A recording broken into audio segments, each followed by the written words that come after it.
राजा परीक्षित जी ने ऐसा कौन सा पाप किया जिसके कारण से परीक्षित जी जैसा दानी, परीक्षित जी जैसा धर्मात्मा, परीक्षित जैसा सत्पुरुष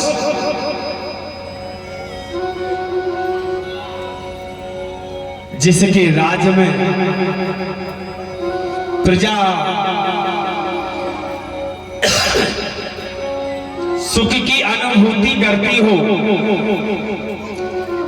ऐसे परीक्षित के लिए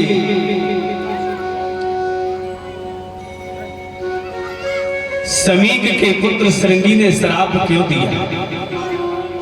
क्या कारण था? भगवान सुखदेव जी कहते परीक्षित,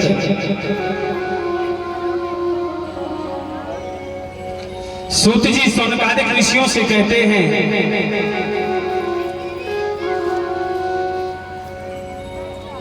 एक बार परीक्षित जी की आयु 5 वर्ष की थी और दुर्वासा बाबा हो को नहीं जानते भैया। दुर्वासा बताया गया है अगर दुर्वासा जी जिस राज से निकल जाएं, दुर्वासा जी जिस क्षेत्र से निकल जाएं, उस क्षेत्र के राजा महाराजा दुर्वासा के आने के पहले पुष्प बिछा देते थे। बाबा नाराज ना हो जाए, ना श्राप देकर भेजा है।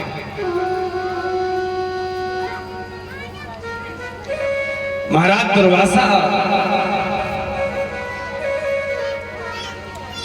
भगवान सुखदेव सूत जी कहते सौनकादिक ऋषियों हस्तिनापुर में पधारे हैं। भगवान द्वारकाधीश उस समय वहीं मौजूद थे।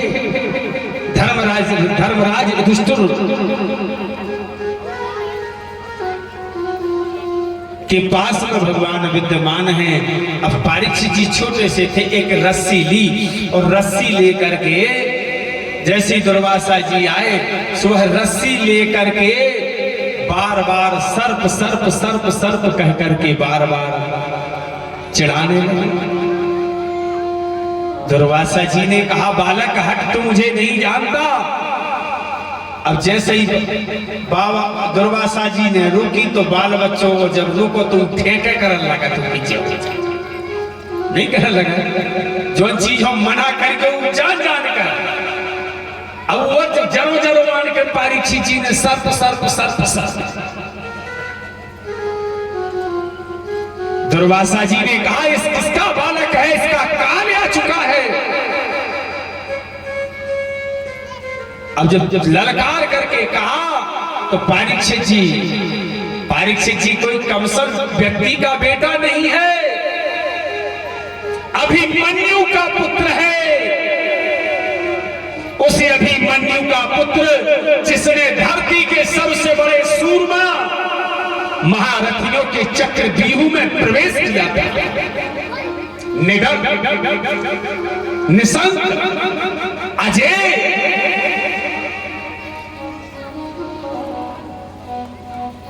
भगवान श्री कृष्ण की बहन सहोदरा को ब्याह कौन संज्ञा भाव तो अर्जुन की संज्ञा भाव। अर्जुन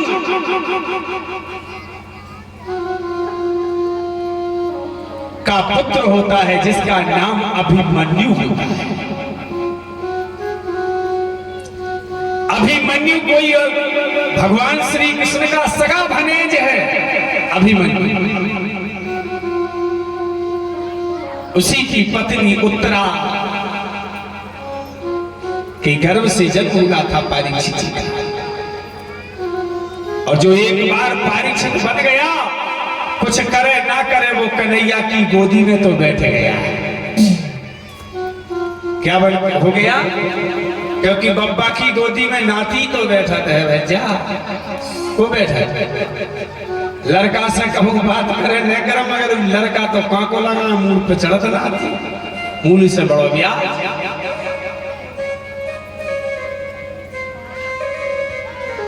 आज परीक्षित महाराज छोटे से बच्चा है, तीसरी बार किया है, दुर्वासा जी ने श्राप दे दिया।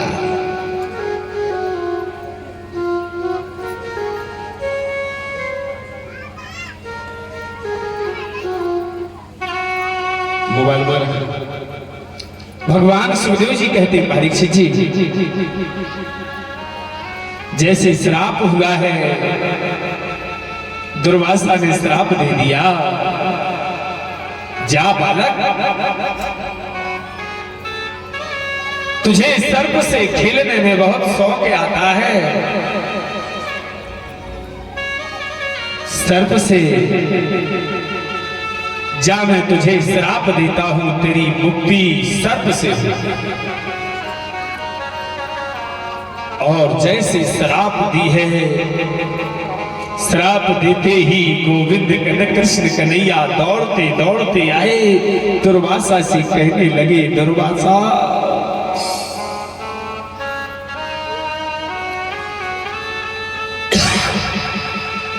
ये तुमने क्या कर दिया?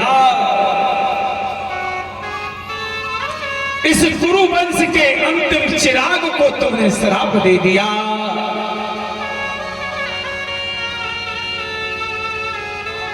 क्या कसूर था बालक का?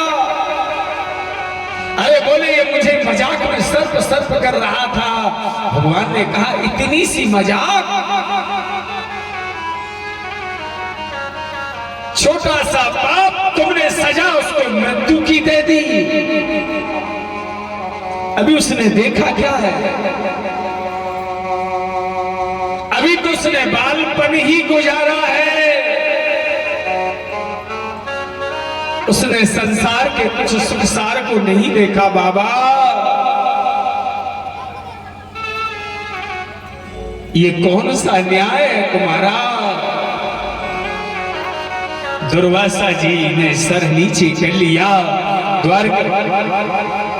दुर्वासा जी कहने लगे, द्वारकाधीश, मैंने कह दिया, वो तो टल नहीं सकता।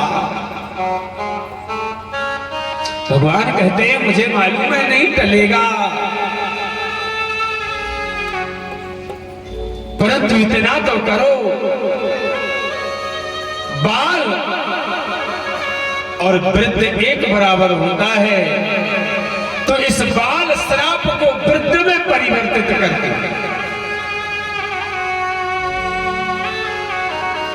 इस श्राप को वृद्धावस्था की ओर अग्रसित कर दो। दुर्वासा जी ने कहा, तथास्तु। यही दुर्वासा का श्राप जब परीक्षित महाराज वृद्धावस्था में आ गए,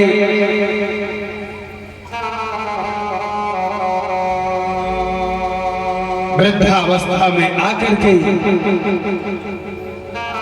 चौथी अवस्था की श्राप को 7 दिनों में सुखदेव महाराज जी ने परिवर्तित कर दिया।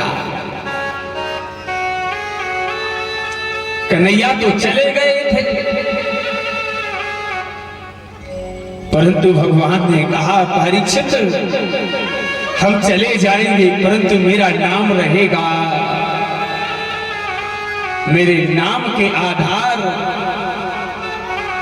जो मेरे नाम के आधार से चलेगा, वह भव से पार होगा। भगवान सुखदेव जी कहते हैं, परीक्षित,